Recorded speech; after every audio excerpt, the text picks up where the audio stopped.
This is the first lecture from our online SEM training series. In this lecture, I'll be introducing you to the concept of structural equation modeling. So let's get started. The first question that comes to mind is, what is structural equation modeling? Structural equation modeling is a multivariate data analytics technique, and it is widely used for testing and establishing causal relations among variables. In particular, structural equation models are most commonly used for confirmatory modeling, that is, for theory testing. Confirmatory modeling usually starts out with a hypothesis that gets represented in a causal model.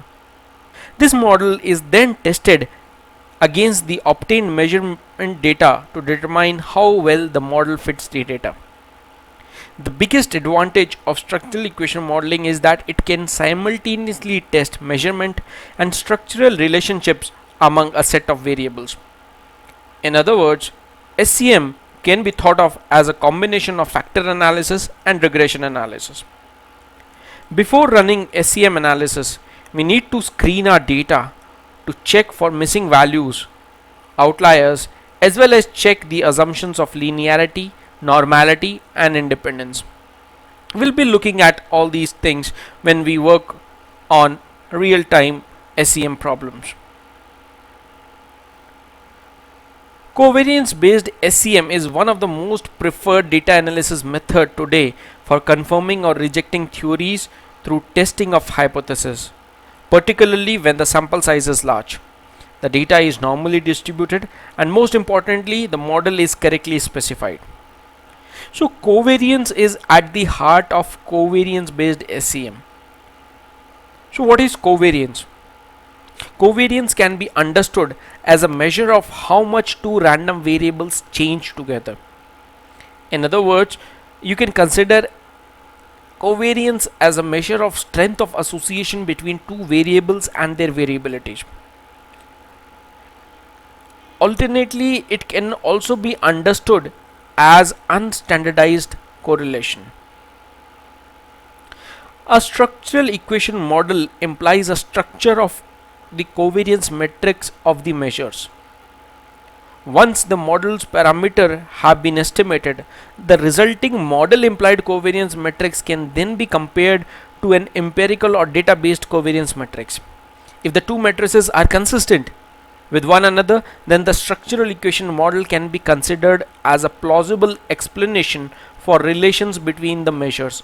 What is the logic behind SEM? So every theory or model implies a set of correlations.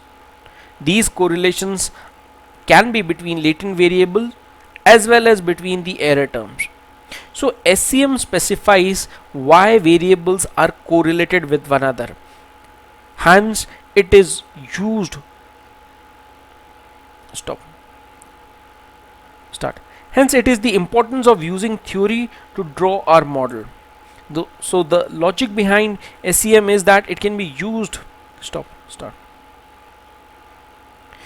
SEM specifies why the variables are correlated with one another.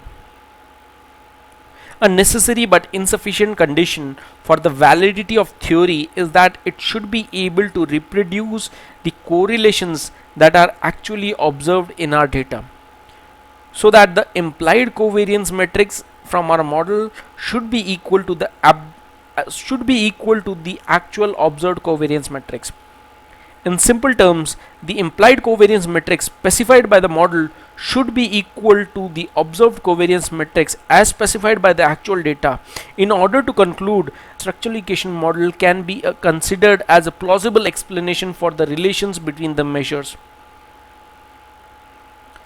One question that you might have in mind at this point of time is, why to use SEM if we have regression analysis available? Well, there are numerous advantages of using SEM analysis over regression analysis. First, in regression analysis, we are restricted to use only single dependent variable. On the other hand, in SEM analysis, we can use multiple dependent variable. SEM analysis allows variables to correlate. whereas regression adjusts for other variables in the model. So in regression analysis, we must control for variables in the model to look at the relationship between a particular variable and the dependent variable. Whereas in SCM analysis, we need not control any variable to understand the relationship between a particular variable and the dependent variable. Last but perhaps the most important advantage of SCM over regression is that SCM allows for measurement error, where regression analysis assumes perfect measurement.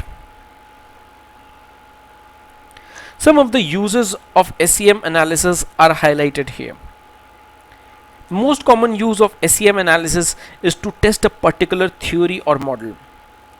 So by theory, we mean testing the strength of association between variables in the model, as well as testing the model fit, that is to say how well the data fits our proposed model. SCM can also be used to test mediation or indirect effect.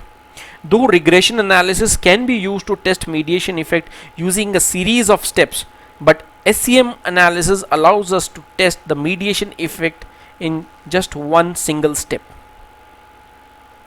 SCM analysis can also be used to test group differences or to perform multi-sample analysis.